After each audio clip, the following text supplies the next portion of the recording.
Muy buenos días, vamos a empezar con la clase de sucesión testada de hoy, viernes 1 de octubre. En las sesiones anteriores estuvimos hablando acerca de estos figuras jurídicas del derecho de sucesiones. Y concretamente estábamos hablando acerca de la representación y la transmisión. Estas dos figuras de acá. Hoy nuestro propósito va a ser terminar con lo que es indignidad, desheredamiento y conmoriencia y empezar a hablar de las características del testamento. Entonces, sin más preámbulo, empecemos. Indignidad. La indignidad está regulada en el artículo 1025 del Código Civil y la indignidad se va a producir en la medida en la que se presente alguna de las causales que están dentro del artículo 1025. Si se genera alguna de estas causales, entonces cualquiera de los herederos o legatarios puede solicitar mediante un proceso judicial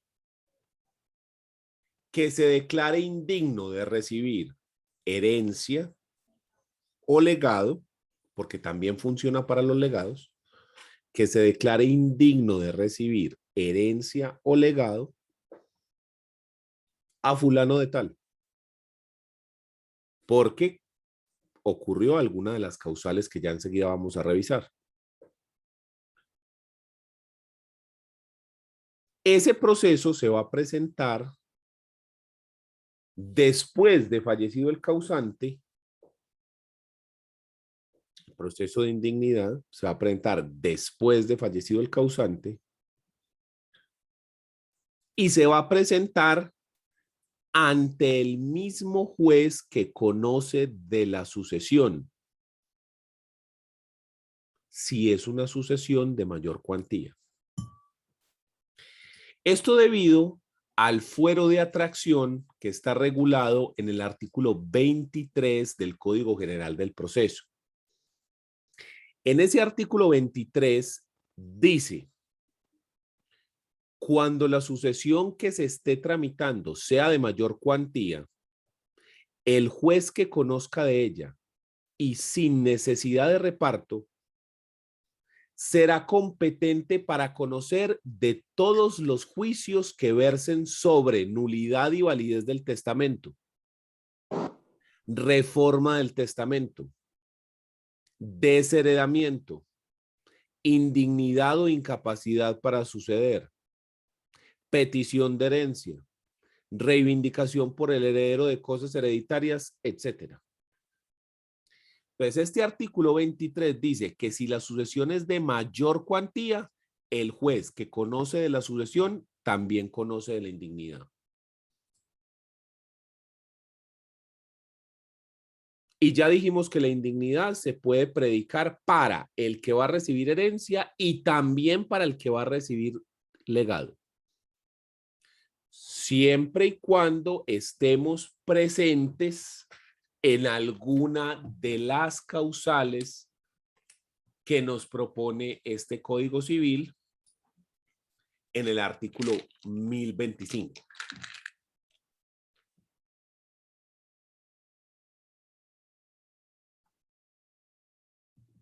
Miremos las causales. Primera, el que ha cometido el crimen de homicidio en la persona del difunto o ha intervenido en este crimen por obra o consejo o lo dejó perecer pudiendo salvarla. Básicamente, usted participó en el homicidio del causante, bien sea como autor del mismo o incluso si aconsejó la obra o si incluso no le prestó la ayuda necesaria pudiendo hacerlo.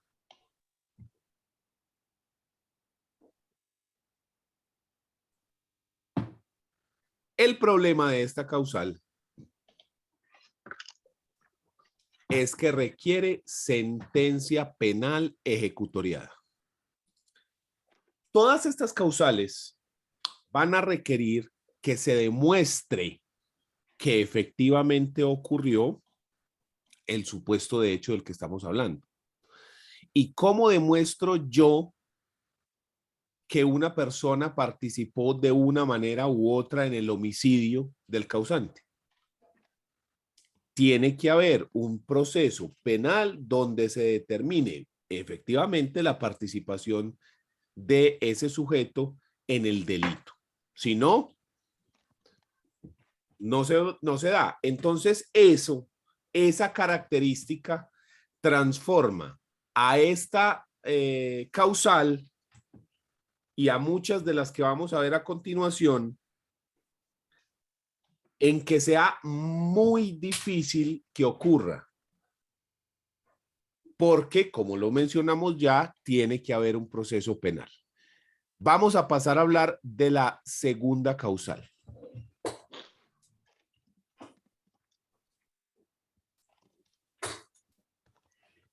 En el mismo sentido que el anterior, nos propone el numeral 2 de este mismo artículo Profe, perdón, tengo una pregunta. Dígame. Pero entonces si se necesita la sentencia ejecutoriada, entonces digamos que en caso que sí, él lo haya matado, pero él se haya repartido la herencia, entonces hay que, se la quitan. Tocaría que se devuelva, sí. Ah, bueno, está bien, gracias. Pero la idea es que la indignidad se proponga antes de la herencia, ¿cierto? Pero si se propusiera de que se reparta, pero antes, pero si se reparte después, yo podría decir, no, pues entonces el tipo no tenía derecho a la herencia.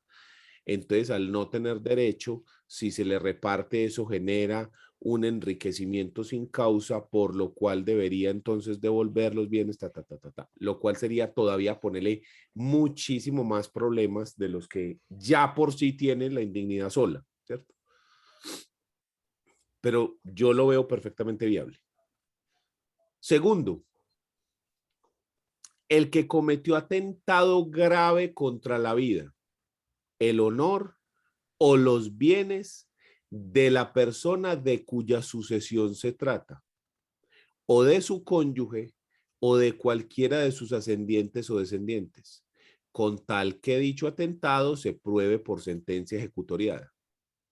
O sea que no solo hablamos, como en el anterior, de que efectivamente la persona sea condenado por homicidio, sino que además puede darse por tentativa de homicidio, de hurto, o también podría presentarse por homicidio de violación, pues acceso carnal abusivo o acceso carnal violento, o también podría darse por injuria y calumnia, porque dice el honor.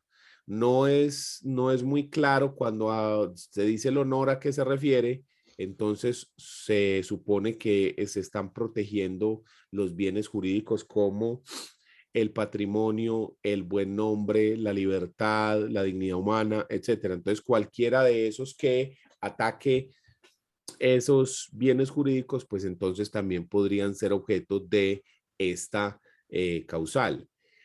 Pero aquí empieza a extender el panorama porque no solamente sobre el causante, sino que lo empieza a extender y dice que esas conductas, si se hicieron en contra del cónyuge o compañero permanente del causante o en contra de los ascendientes o descendientes, que en esos eventos también se podría generar la indignidad. Entonces aquí me empieza a abrir cada vez más el panorama porque ya no es solo actuaciones contra el causante, sino contra los familiares del causante. Y más abajo lo abre incluso más hasta el sexto grado, que son ya de exageradas personas. Aquí por ahora solamente se refiere a ascendientes y descendientes, pero aún así está muchísimo más abierto el caso.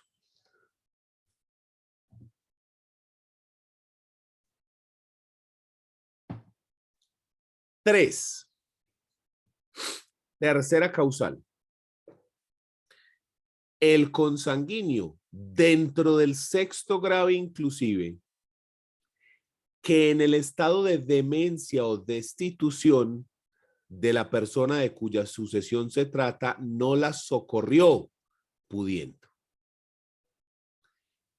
Para entender este numeral 3, nos tenemos que remitir al numeral sexto.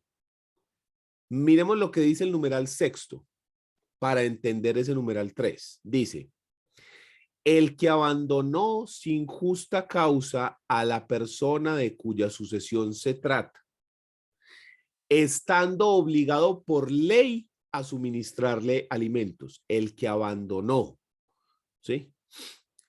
Y entonces nos dice, para los efectos de este artículo, entiéndase por abandono la falta absoluta o temporal a las personas que requieren de cuidado personal en su crianza o que conforme a la ley demandan la obligación de proporcionar a su favor habitación, sustento o asistencia médica.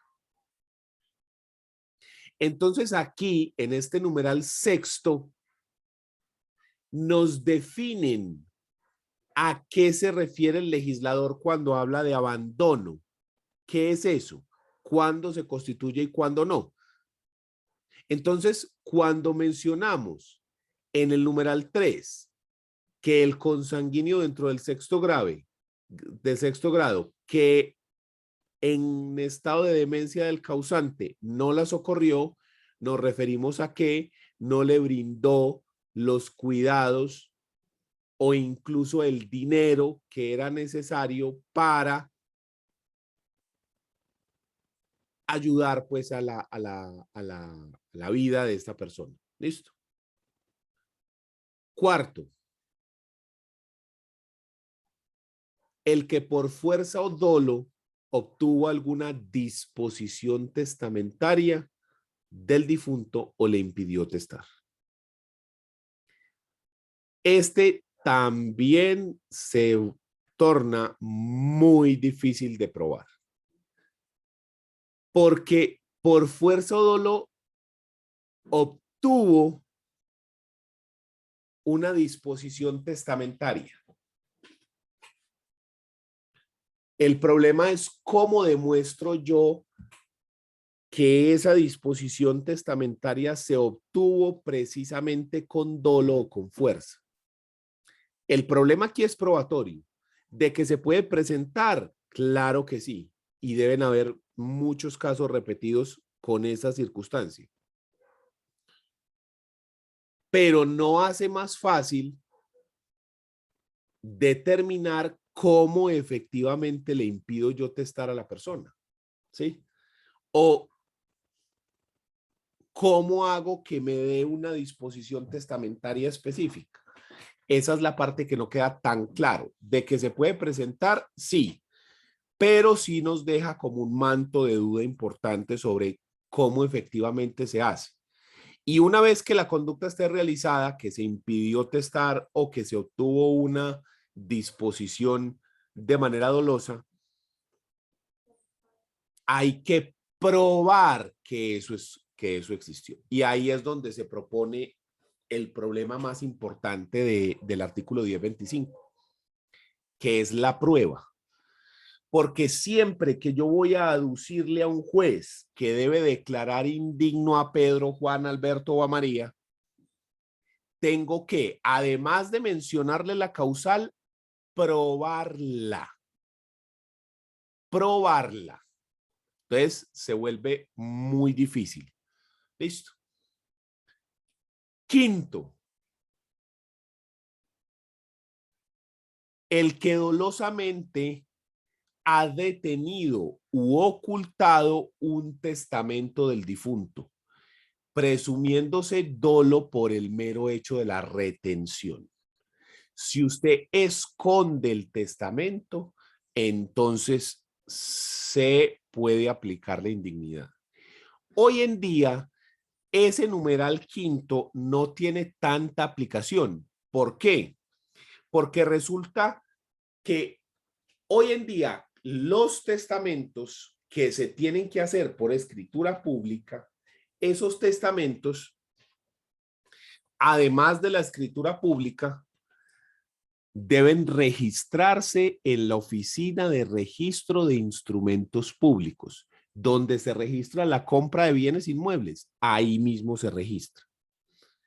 Entonces, cuando la persona muere, uno puede revisar ahí o en las notarías donde queda el original de el testamento, porque se otorga por escritura pública, entonces el original queda en la notaría. Pero si el original queda en la notaría y hacemos registro de la sentencia, de la escritura pública que contiene el testamento,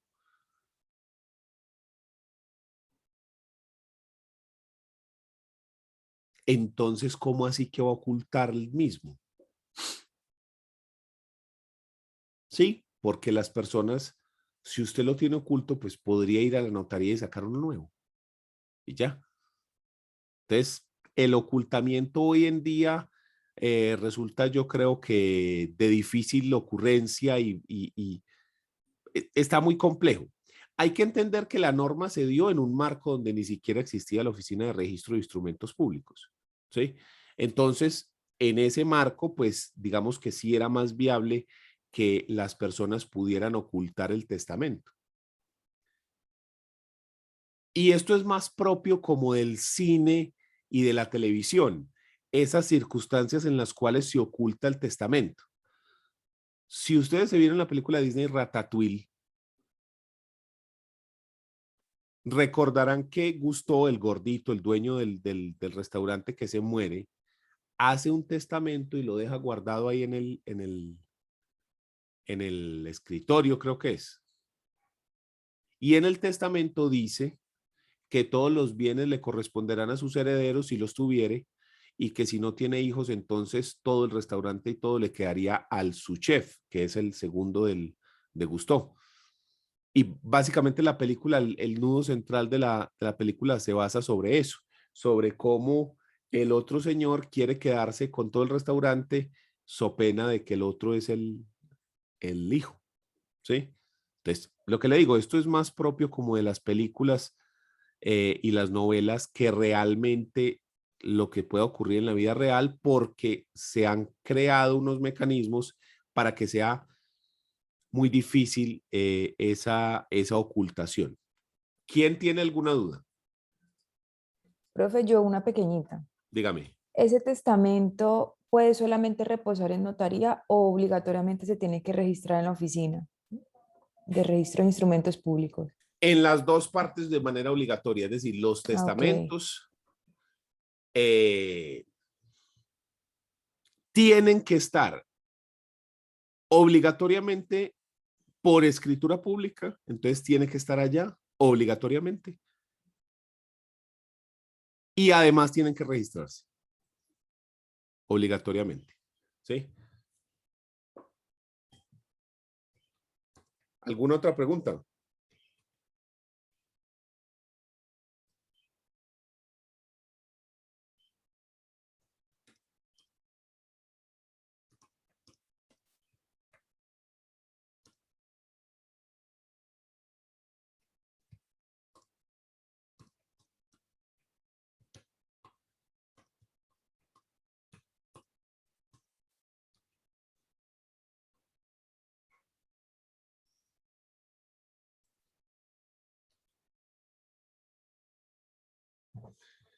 Entonces continuemos. Siguiente causal. Ahora sí viene la sexta, que ya la habíamos leído. El que dolosamente, sin justa causa, a la persona de cuya sucesión se trata, el que abandonó sin justa causa a la persona de cuya sucesión se trata, estando obligado a suministrarle alimentos, puede ser declarado indigno. Y para los efectos de este artículo, entiéndase por abandono la falta absoluta o temporal a las personas que requieran de cuidado en su crianza o que conforme a la ley demandan la obligación de proporcionar a su favor habitación, sustento o asistencia médica. Entonces esto puede aplicarse incluso para el padre que no paga alimentos frente a sus hijos y que después en el futuro los hijos, llenos de plata, mueren y el padre llega a reclamar. Entonces la madre podría declarar indigno al padre para heredar, toda vez que nunca aportó lo necesario para la crianza de estas personas. Pero no solamente así, sino también al revés, porque en el artículo 411 del Código Civil se dice quién está obligado a pagar alimentos en Colombia. ¿Ya? Recordemos que los alimentos, si bien la ley dice quién está obligado a ellos, la obligación no se genera ipso facto por la sola filiación. La obligación alimentaria requiere que esté fijada, bien sea por sentencia judicial o por conciliación, entre las partes, el monto específico que se debe pagar por lo mismo. Si no está fijada, yo no puedo decir que existe un incumplimiento, porque ¿cómo así que está cumpliendo si en ninguna parte dice que la persona tenga que pagar 100,000 pesos o 1,000,000 o 2,000,000 o 3? Entonces, si está incumpliendo, ¿qué es lo que está incumpliendo si no está establecida la cuota? Entonces, siempre hay que tener muy claro eso, que para hablar del incumplimiento de alimentos, la cuota tiene que haber sido fijada previamente, bien sea por sentencia, por conciliación o pues por cualquier medio, pero tiene que haber una cuota alimentaria fijada. Si no está fijada, yo no puedo hablar de incumplimiento. ¿Listo? Pero esa causal sexta no termina ahí, sino que tiene un segundo inciso y dice: se exceptúa al heredero o legatario que, habiendo abandonado al causante, éste haya manifestado su voluntad de perdonarlo y sucederlo, lo cual se demostrará por cualquiera de los mecanismos probatorios previstos en la ley, previo a la sentencia judicial en la que se declare la indignidad sucesoral y el causante se encuentre en pleno ejercicio de su capacidad legal y libre de vicios. Es decir, que aún en el evento en que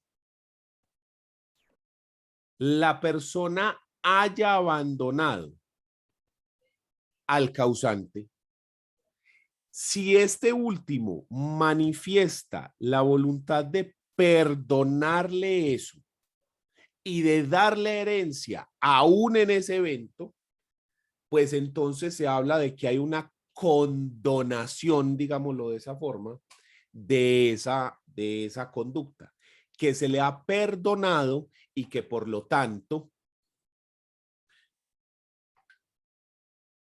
la persona no puede ser declarado indigno. Pero, la clave está en la prueba. Demuestre eso. Demuestre que la persona sí lo está, sí lo perdonó.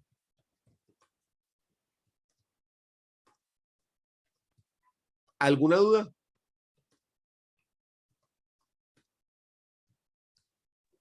No, profe. Ah, bueno, perfecto.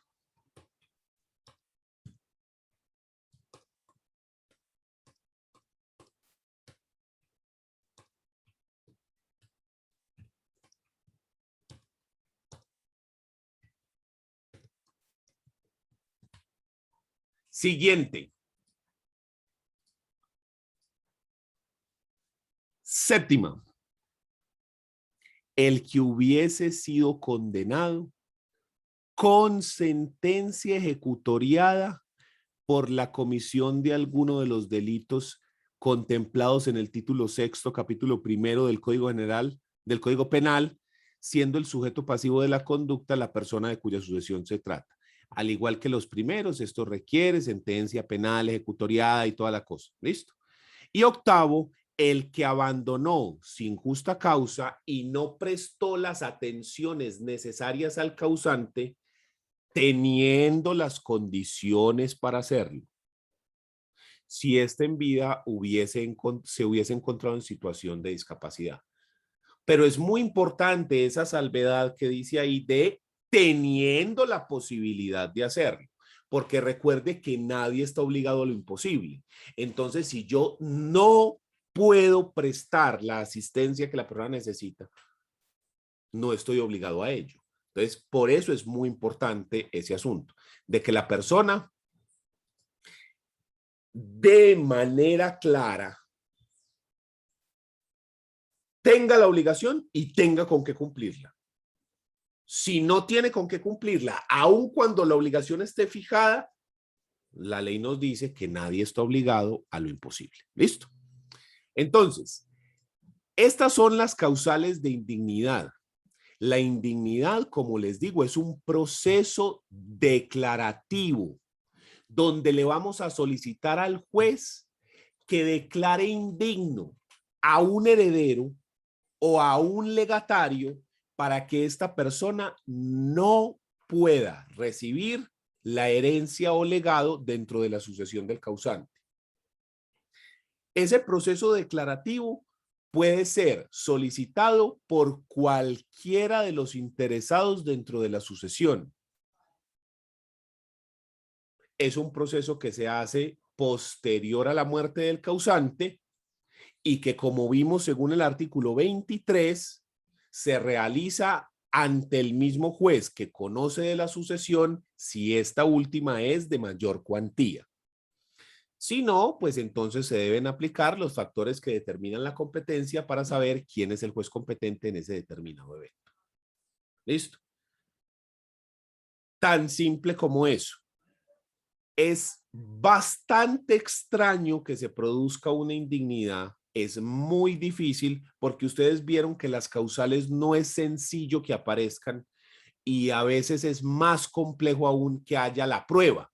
Puede que la causal sí exista, pero el problema va a estar en la forma de demostrar la causal misma. ¿Ok? Entonces, habiendo visto la indignidad, pasemos a hablar del desheredamiento. El desheredamiento que está en el artículo 1266, que es una figura en la cual el causante, el que va a dejar la sucesión, mediante testamento, deja sin herencia a una persona que tendría derecho a heredarlo.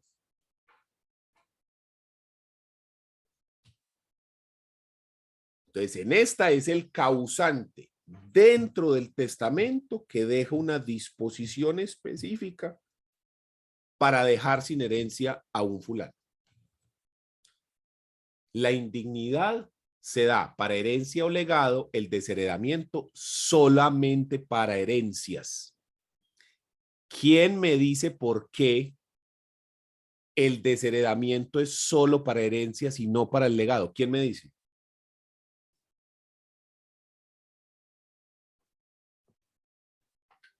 Profe, porque el que hereda es el que está en el primer orden sucesoral, no.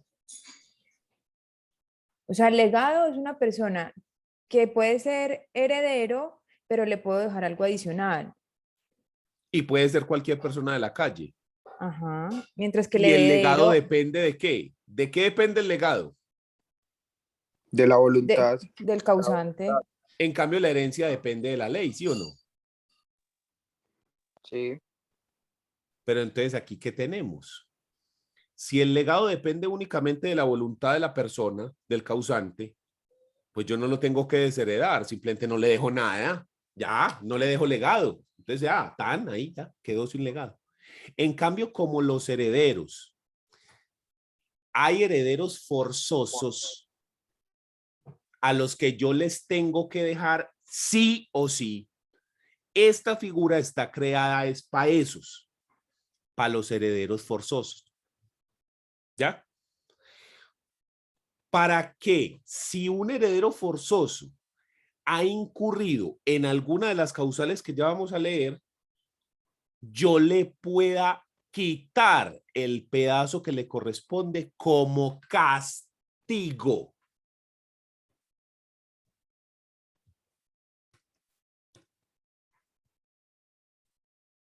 ¿Sí? Que yo le pueda quitar esa porción. Pero nada más. Entonces, miremos cuál es. Miremos cuáles son las causales. Un descendiente no puede ser desheredado sino por alguna de las siguientes causales. Primera, por haber cometido injuria grave contra el testador en su persona, honor o bienes, o en la persona, honor o bienes de su cónyuge o cualquiera de sus ascendientes o descendientes. Básicamente es la misma causal que habíamos visto acá, solo que regulada o escrita, detallada de una manera diferente, con una redacción diferente, pero es básicamente lo mismo. Esta causal, ¿sí? Primera es básicamente estas, pues, redactada de una manera distinta.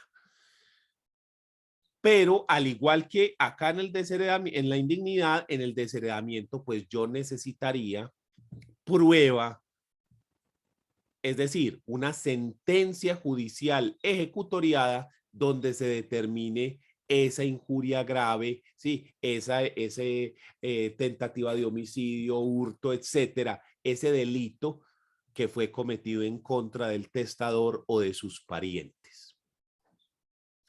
Segunda, por no haberle socorrido en el estado de demencia o destitución pudiendo.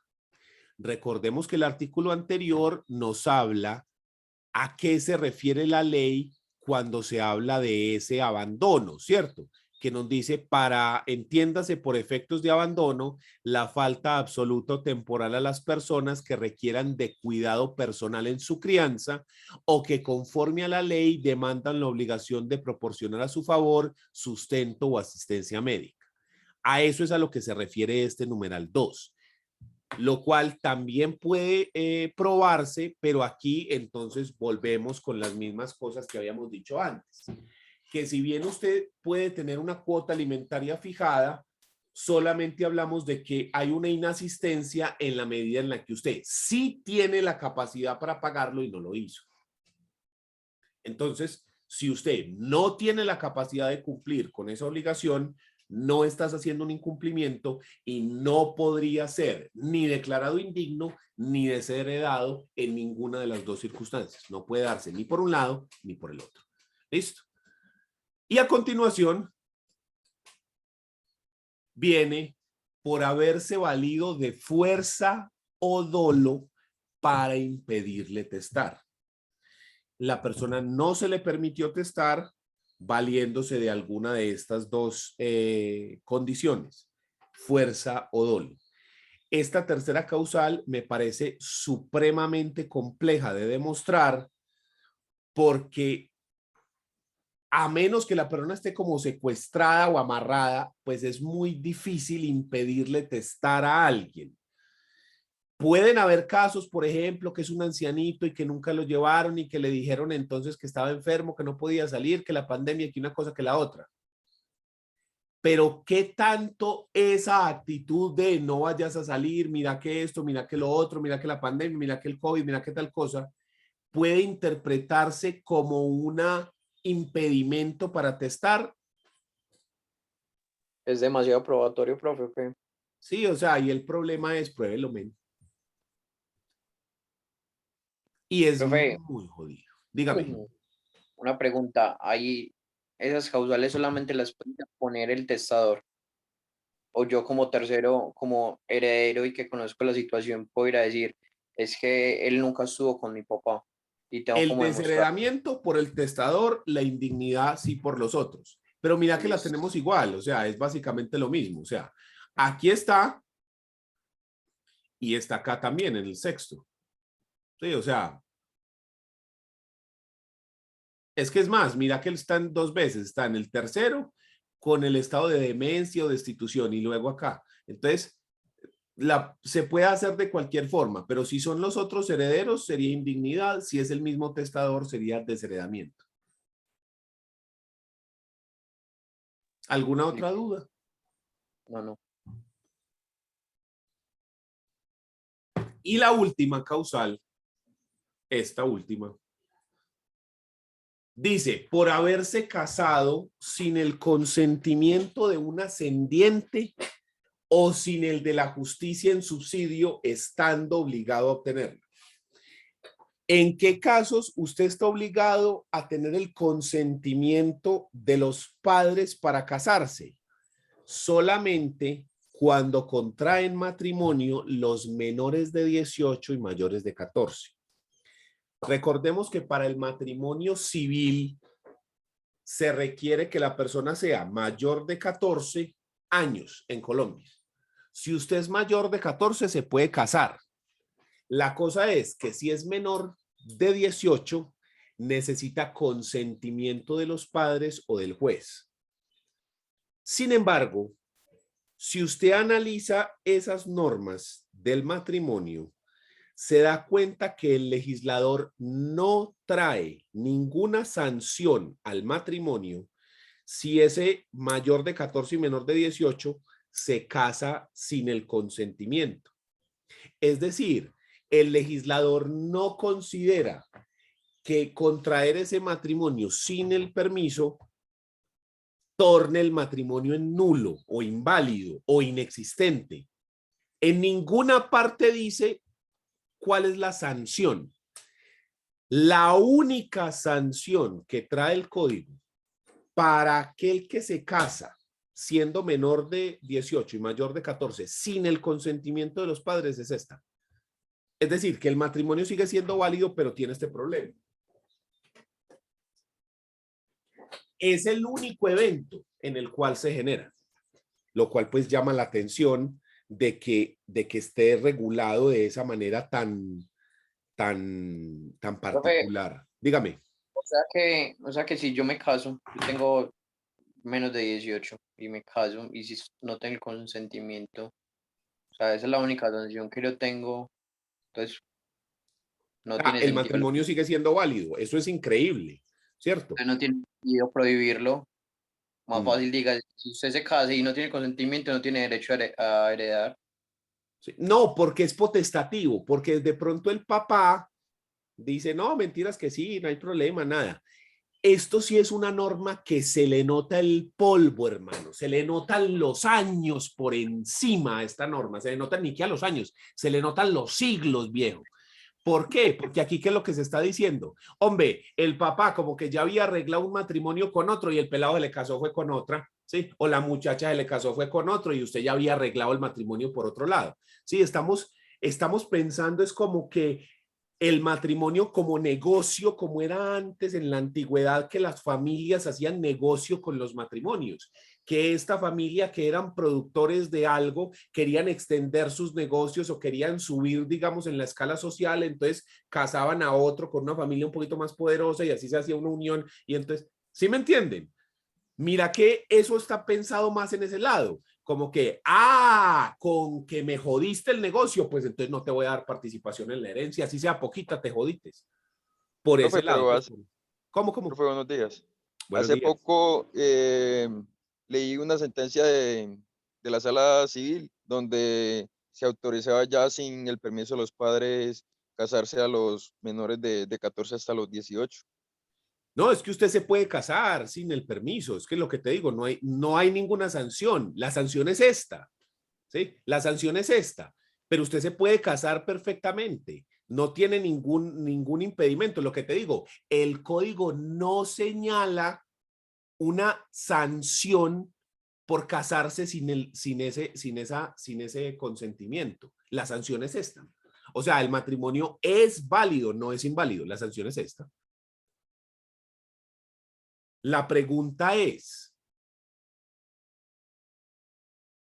¿esos matrimonios de menores de edad se generaban en la primera mitad del siglo XX? Es decir, todos en nuestra familia tenemos o una abuela o una tía que se casaron de 14, de 15, de 16, ¿sí o no? Todos tenemos a alguien así. O tuvimos a alguien así en la familia. Pero hoy en día, una persona que se case con menos de 20 años es supremamente extraño. ¿Sí o no? Hay muy pocos casos. Sí los hay todavía, pero son muy poquitos. De menos de 20, ahora de menos de 18. Tanto así que para la Iglesia Católica, que es la religión predominante en Colombia, los matrimonios ya no se pueden celebrar a menos que sean mayores de edad. O sea, la Iglesia, que ha sido bien conservadora, ya dijo, no, se acabó esa guachafita pues de casar niños, ya, mayores de 18. Y en cambio la ley sigue con esa pendejada. Entonces la pregunta es, nosotros no estamos como en mora de hacer un cambio con eso, que el matrimonio sea solamente para los mayores de 18 y ya. ¿Sí? Esa sería la pregunta que nos deberíamos hacer, pues porque esa norma está básicamente en desuso. O sea, por cada 1.000.000 de matrimonios, ¿cuántos habrá de menores de edad? Uy, yo creo que muy poquitos. Pero muy poquiticos. Empiecen porque la gente no se casa en la mayoría. O sea, 7 de cada 10 parejas se van a vivir juntos en vez de casarse. Y de esos, ¿cuántos se casan siendo menores de edad? Muy poquiticos. Entonces, la real aplicación de esto, pues es... Y de esos que se casaron menores de edad, ¿cuántos se casaron sin el consentimiento? Y de los que se casaron sin el consentimiento, ¿cuántos realmente son desheredados? Hombre, yo estoy seguro que en los últimos 100 años, si hay un caso, no hay dos.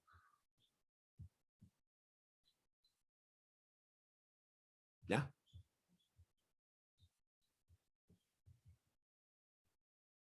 Entonces, ahí estamos como en mora de hacer algo. ¿Listo? ¿Dudas?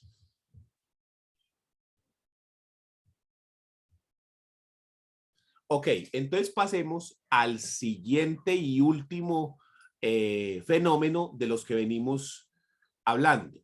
Estuvimos hablando de herencia, legado, transmisión, representación, indignidad y desheredamiento. Y ahora vamos a hablar de conmoriencia, que sería el último de esos elementos. La conmoriencia está regulada en el artículo 95 del Código Civil. También hay gente que la llama conmuriencia, con U en vez de O. ¿Sí? En el Código Civil está escrito de esta forma.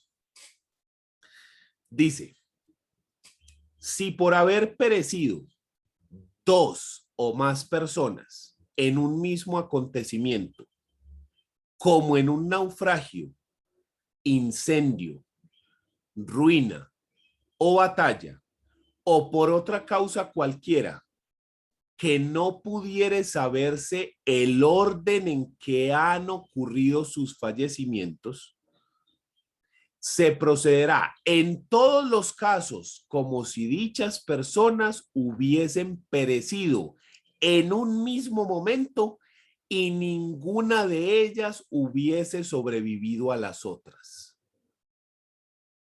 Entonces, la conmoriencia es un evento trágico donde mueren 2 o más personas sin que se pueda establecer el orden de los decesos.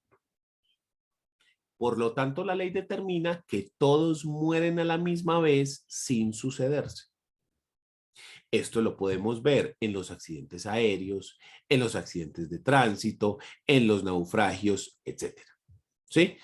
Hace unos años, por ejemplo, en Bello, en el barrio Brayán La Gabriela, hubo un derrumbe y murieron como 90 personas. Conmoriencia. ¿Sí?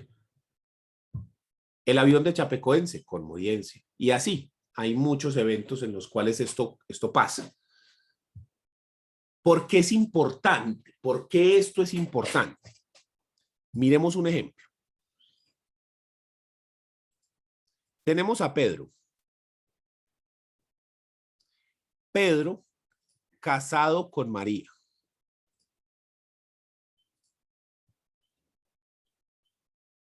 Y Pedro tiene 3 hijos.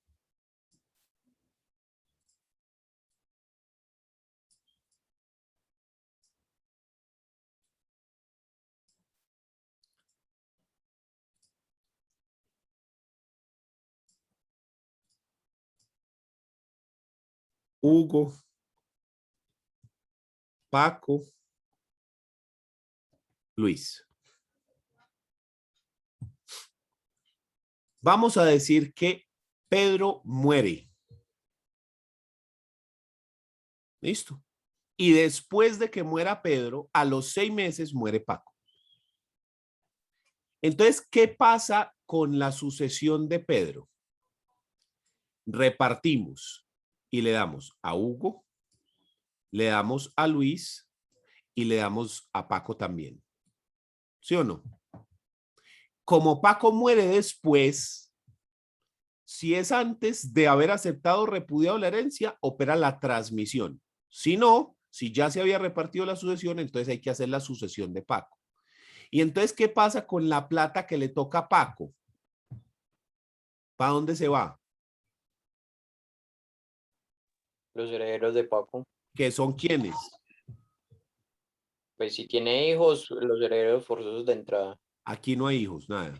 Para la mamá. Se va Todos para los los hermanos. hermanos. Hermanos y mamá. ¿Hermanos Para la o mamá o los hermanos o la mamá? ¿Para dónde se va? Para la mamá solamente. Para la mamá solamente, porque el primer orden hereditario es ¿quién? Ascendiente. Y el segundo orden hereditario es ¿quién?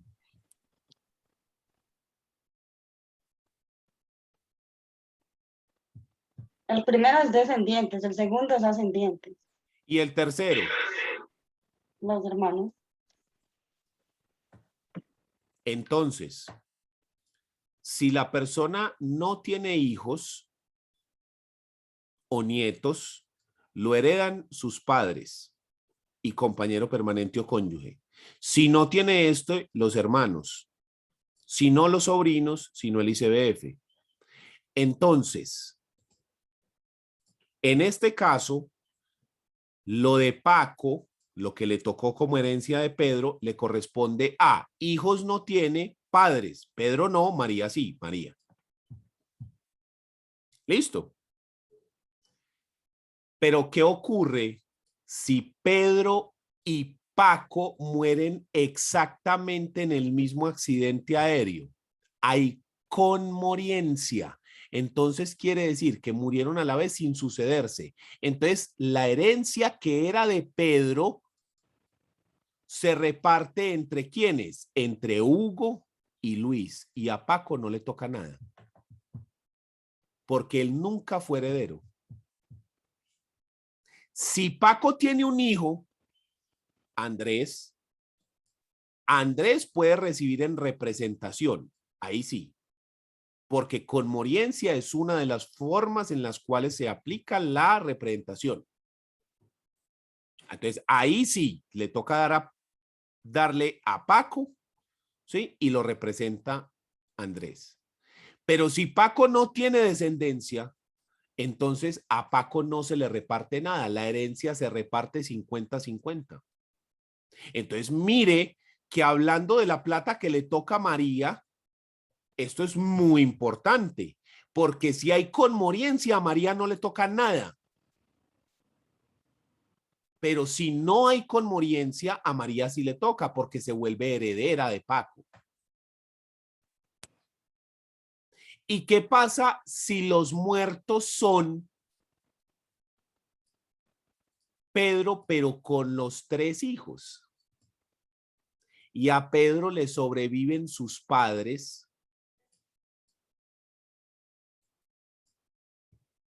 Mariano y Emperatriz.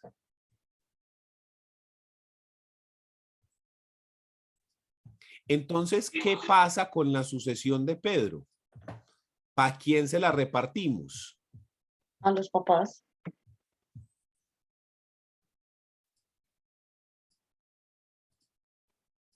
Vuelvo a preguntar, ¿a quién se la repartimos?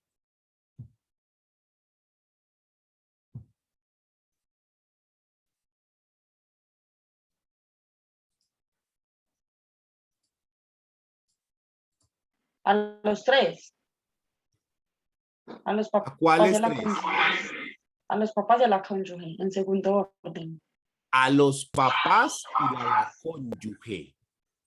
Porque el artículo 1046 del Código Civil, que es el que habla acerca del segundo orden hereditario, establece que a la persona a la que no le sobreviven descendientes lo heredan sus padres y el cónyuge, ¿sí? En partes iguales, dependiendo de cuántos sean. Véalo acá, artículo 1046 del Código Civil.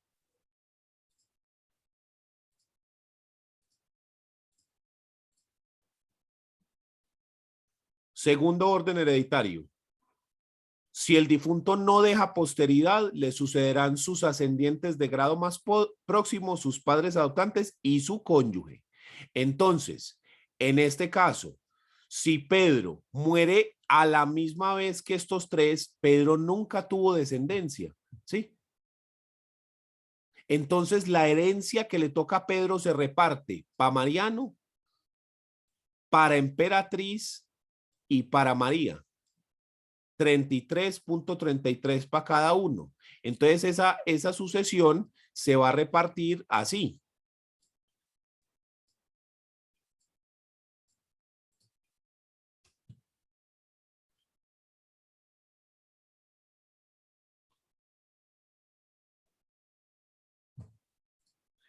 Pero si se logra determinar que primero murió Pedro y después murieron los hijos, si se logra determinar la muerte fue primero la de Pedro y luego la de los hijos, entonces, ¿qué ocurre? La herencia de Pedro la tenemos que repartir a los hijos, ¿sí o no? Y luego repartir la sucesión de los hijos. ¿A quién le toca la plata? A la mamá. A la mamá. Entonces María ya no tendría una tercera parte, sino el 100%. Entonces mire que es muy importante la figura de la conmoriencia y pasa mucho. Esa sí no es como el aluvión y la abulsión, que el lento, imperceptible retiro de las aguas. Eso no pasa, ¿sí? Pero en cambio esto sí, es que accidentes de tránsito donde mueren varias personas hay así, vea. Accidentes aéreos, naufragios, que el deslizamiento de tierra como el que les conté. ¡Uy! Hay un montón. Eso pasa cada ratico. Entonces, esto sí es muy importante tenerlo en cuenta. Solamente aplica la conmoriencia si no se puede establecer el orden. ¿Listo? Si no se puede decir quién murió primero y quién murió después. Y si se puede decir, no hay conmoriencia. Entonces, esta clave. Y cuando hay conmoriencia puede darse la representación. Siempre y cuando la persona que muere a la misma vez tenga hijos. Si no, no hay representación. ¿Listo? Entonces, así es como forma o como funciona mejor esta figura de la conmoriencia. ¿Quién tiene dudas?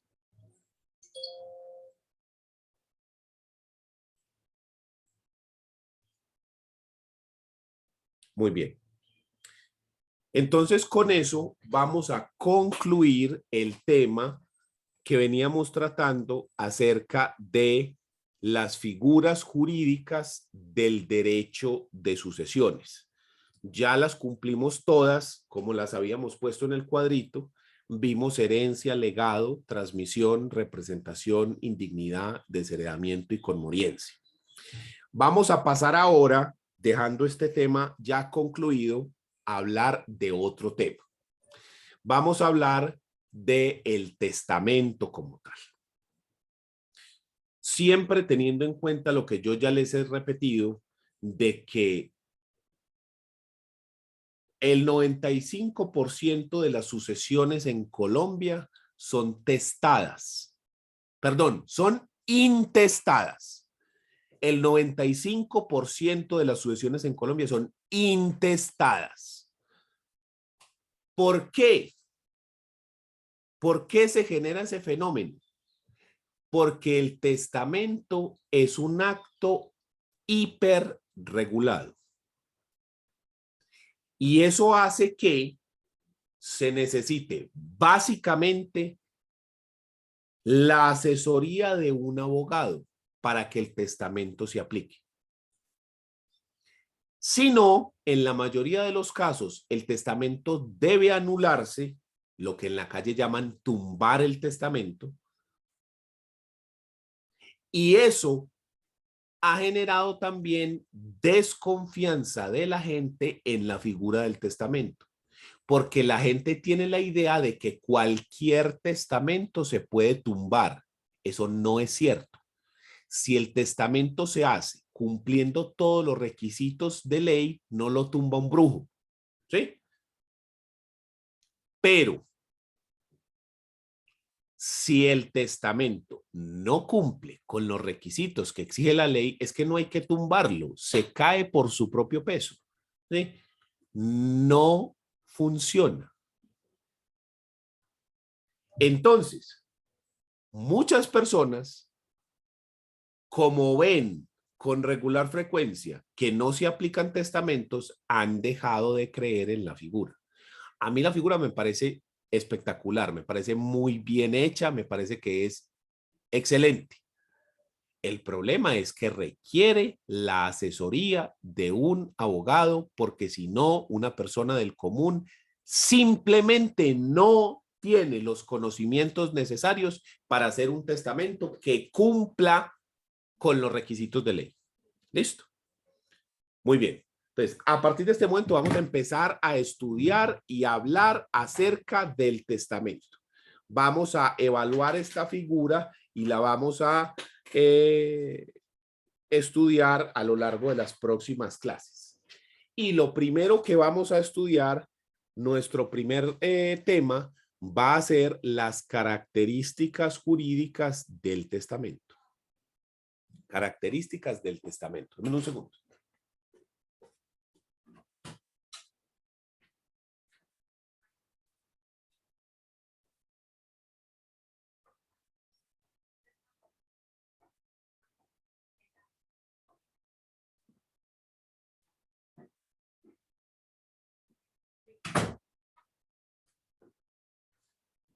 Qué pena con ustedes, pero un vaso.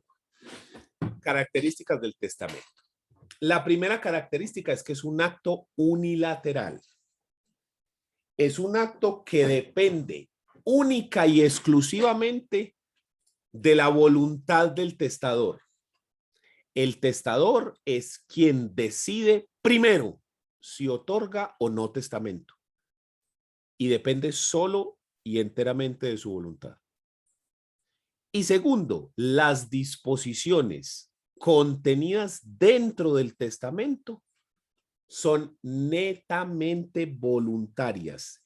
Él hace las disposiciones que le dé la gana. O, como en la mayoría de los casos, no hace nada y entonces la sucesión se lleva intestadamente. Pero es un acto que depende única y exclusivamente de la voluntad del testador. Entonces es un acto unilateral. Segunda característica, es declarativo dispositivo. Esto porque la finalidad del testamento no es únicamente disponer del patrimonio repartiéndolo a diferentes personas. Dentro del testamento también se pueden hacer declaraciones diferentes que no impliquen repartir el patrimonio. Por ejemplo, se puede desheredar a un hijo. Eso no implica repartición. Se puede reconocer a un hijo.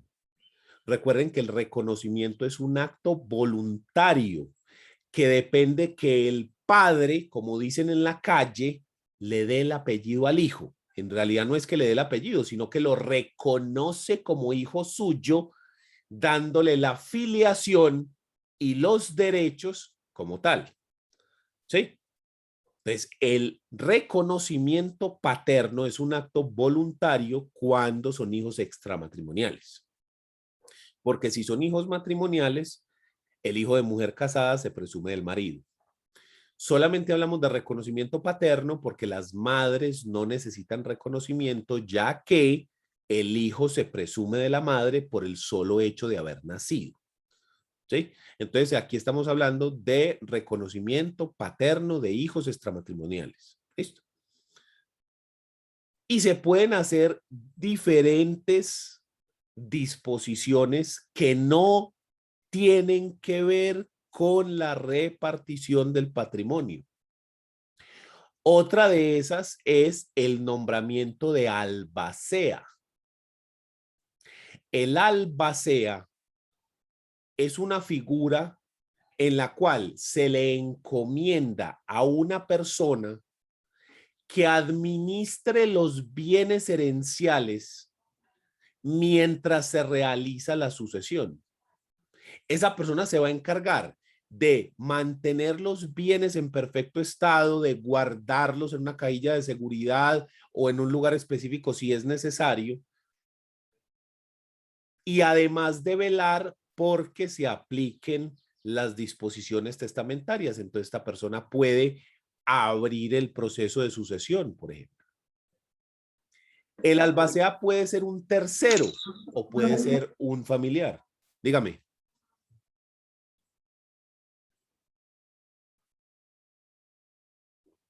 ¿No me iban a decir algo? Bueno.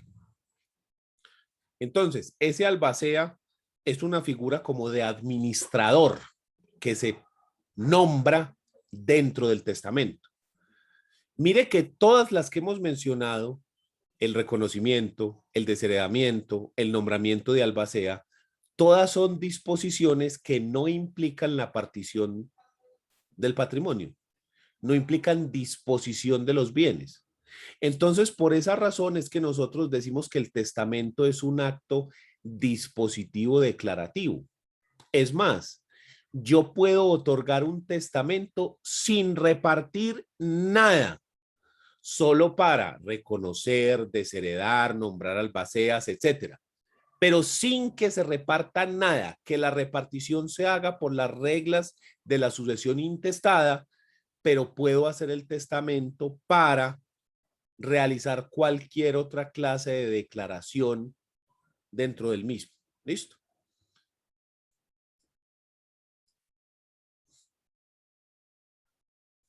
Tercero, es personalísimo.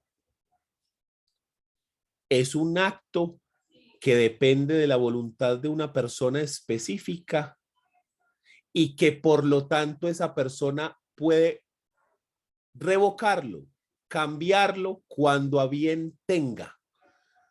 No puede realizarse por interpuesta persona, sino que debe hacerse personalmente. Eso es personalísimo.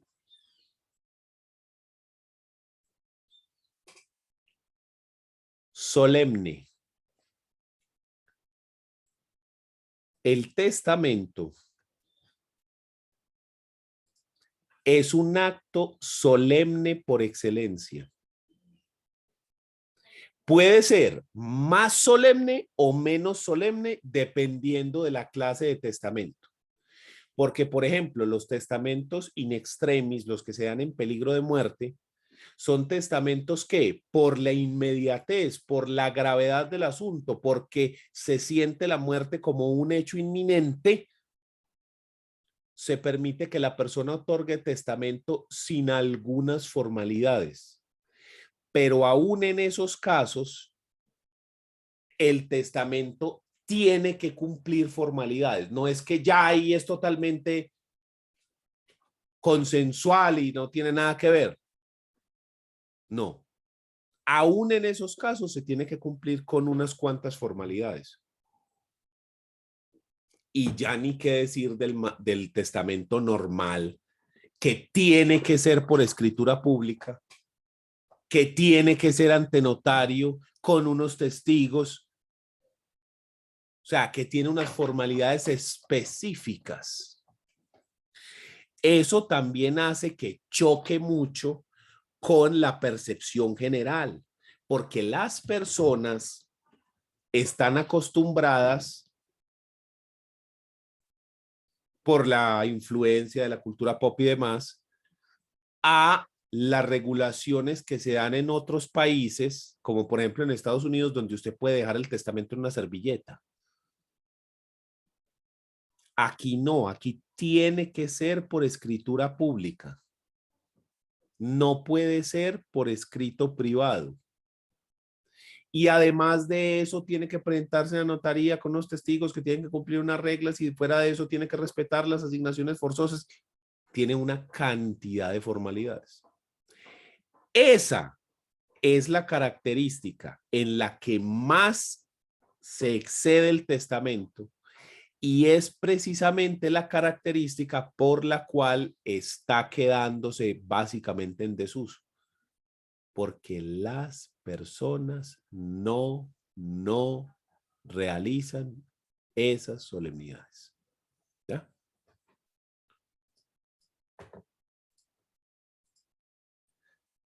Siguiente, es un acto revocable. Dice el código expresamente que el testamento es un acto revocable, aun cuando dentro del mismo testamento se diga que las disposiciones son irrevocables. Aún diciendo eso, la ley dice, aun cuando diga eso, el testamento sigue siendo revocable.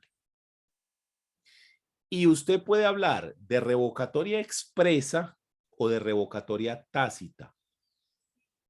La revocatoria expresa se da cuando se da un testamento que dice, se revoca expresamente el anterior. Se revoca el testamento que consta en la escritura pública tal, otorgado el día tal, en la notaría tal. Eso es una revocatoria expresa. Se deja sin efectos eso. Pero también puede presentarse la revocatoria tácita. Porque si yo digo, es mi voluntad que el 50% de libre disposición le quede a Iván Ramos, pero después a los 6 meses yo digo, es mi voluntad que el 50% de libre disposición todo le quede a Isabela Vaquero. ¿Qué hice ahí? Una revocación tácita. Volví a repartir la misma cantidad, pero a una persona diferente. Quiere decir que la disposición que yo le había dejado a Iván, la revoqué. Y ya ahora se la otorgué a Isabela. ¿Y cuántas veces se puede revocar? Las veces que le dé la gana.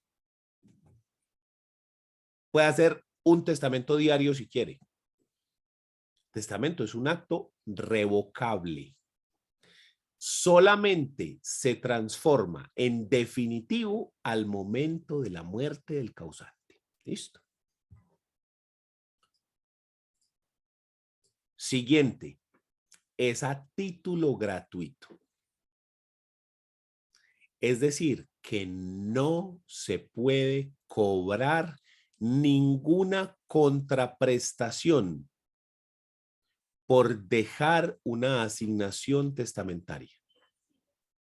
Yo no puedo cobrar nada, no puedo pedir nada a cambio. Es más, en Colombia están prohibidas las disposiciones captatorias. Todos hemos escuchado ese vallenato que dice, recuerdo que Jaime Molina cuando estaba borracho ponía una condición. Que si yo moría primero, él me hacía un retrato y que si él moría primero, yo le hacía un son. Eso es una disposición captatoria. Yo te dejo si vos me dejas. Si él se muere primero, yo hago esto. Pero si está, ¿sí?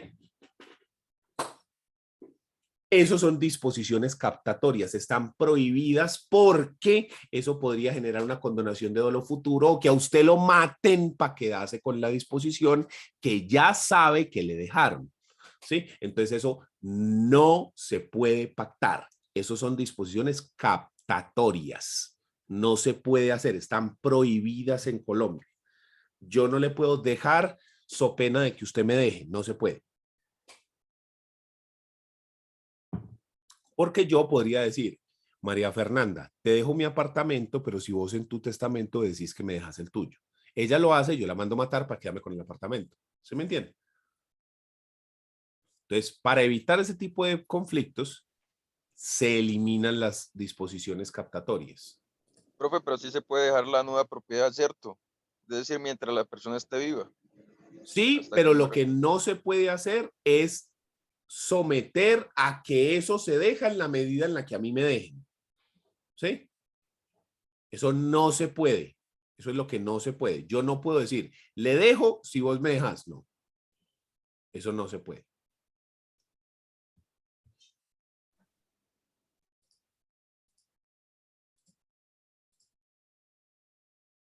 Es restringido. Restringido porque tanto en el primer como en el tercer, perdón, como en el segundo orden hereditario, en el primero y en el segundo, obligatoriamente hay que dejar el 50% de la masa a los hijos o el 50% de la masa a los padres, porque ellos son herederos forzosos o legitimarios. Entonces, la ley en el primer y segundo orden me obliga a que yo tengo que dejar el 50% de mi patrimonio sí o sí a los descendientes o a los ascendientes. A partir del tercer orden hereditario, en el tercer, cuarto y quinto, ya sí el testamento deja de estar restringido y usted puede disponer del 100% de la masa herencial como le dé la gana. Repartíselo al que le dé la gana, así no sea un familiar consanguíneo. Pero si estamos hablando de primer y segundo orden, sí tenés que dejar legítima rigurosa, que es el 50% de la masa. Entonces decimos que el testamento está restringido en la medida en la que estemos en el primero o tercer orden hereditario. ¿Listo? Y por último, es un acto que está condicionado, que está sometido a un plazo, que es la muerte. El testamento solamente se va a aplicar al momento de la muerte del causante. Y la muerte no es una condición, sino un plazo, porque la condición es un hecho futuro incierto, que puede que se dé o puede que no se dé. En cambio, la muerte, como no es un hecho futuro cierto, entonces es un plazo. Solo al momento de la muerte del causante se da aplicación al testamento. Antes, no. Entonces, por eso decimos que es un acto condicionado, porque está sometido a que se cumpla el plazo determinado. ¿Listo? Entonces, ¿quién tiene alguna duda?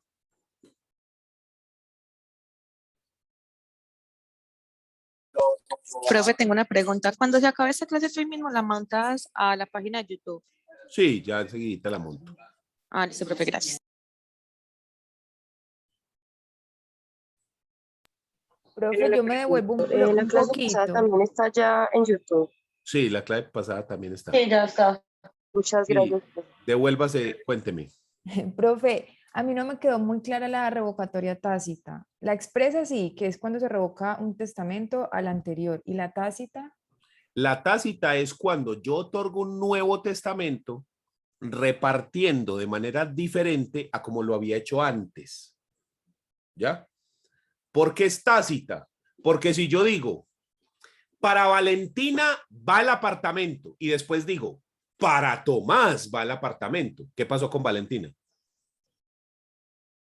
Se quedó sin nada. Exacto. Entonces es tácita porque yo no estoy diciendo, revoco expresamente la disposición que decía que Valentina se quedaba con el apartamento, sino que lo que estoy diciendo es el apartamento para Tomás.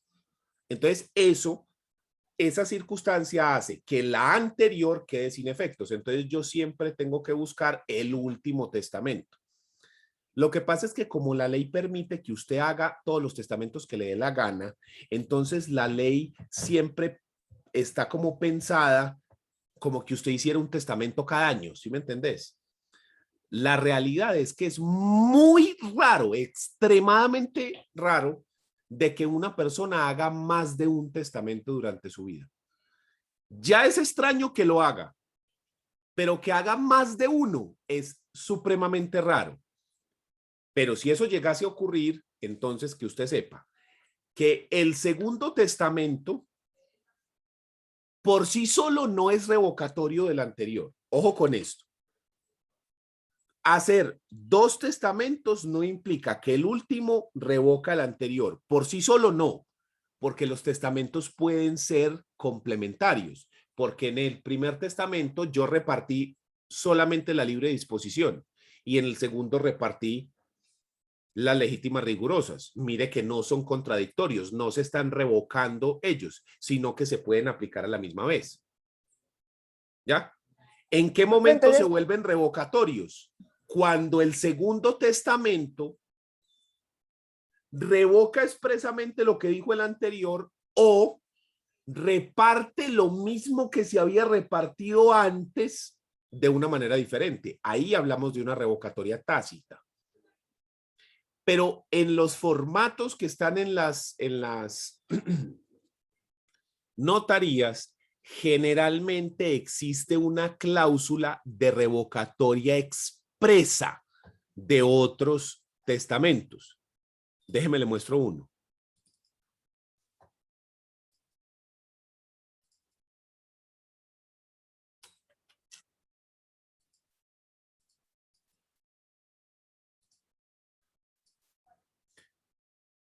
Vea, esto es un testamento notarial, ¿cierto? Entonces aquí dice escritura número 2466, 76, 21 de octubre del 2015, testamento abierto, personas que intervienen, tan.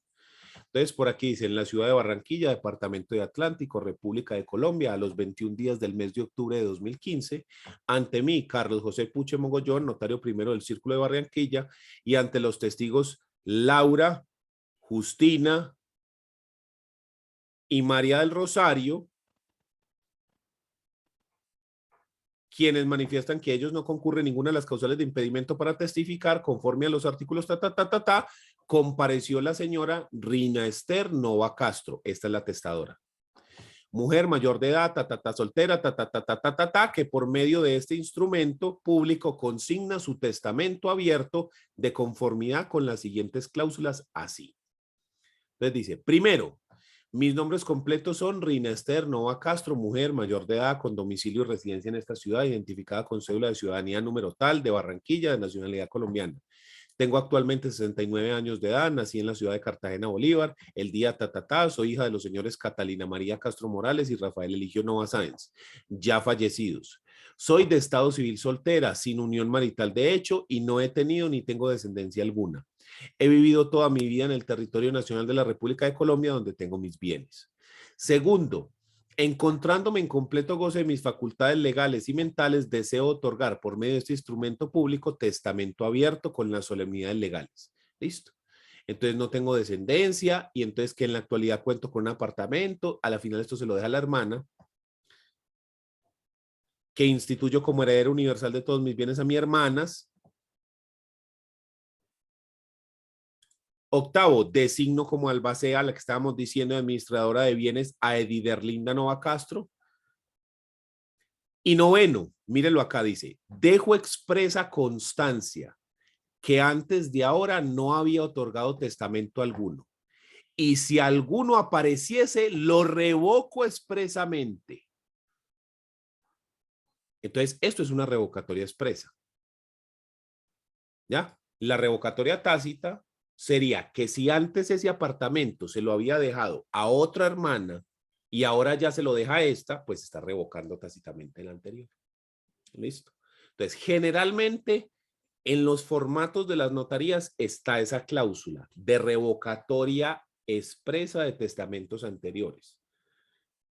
Pero ahí es donde es importante la asesoría con el abogado, porque usted le puede decir, venga, si usted tiene un testamento anterior, usted puede dejar algunas cláusulas de ese testamento vigentes y solamente completar.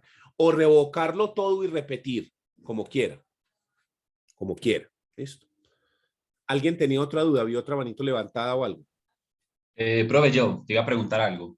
O sea, yo creo tener la respuesta, pero igual prefiero que me lo confirmes. Es sobre lo que estabas diciendo ahora, de que los testamentos se deben registrar en la oficina de instrumentos. Cuando el testamento es cerrado, que no requiere escritura pública, lo que se tiene que registrar es la escritura pública donde De se deja constancia de que se entregó el testamento. esa se registra. Exacto.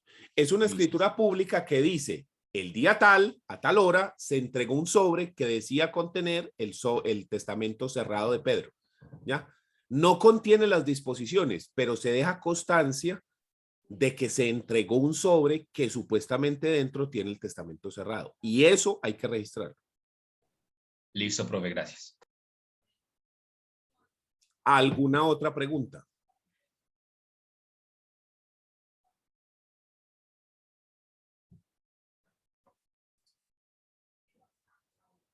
Entonces, vamos a dejar ahí y nos vemos entonces en la siguiente clase.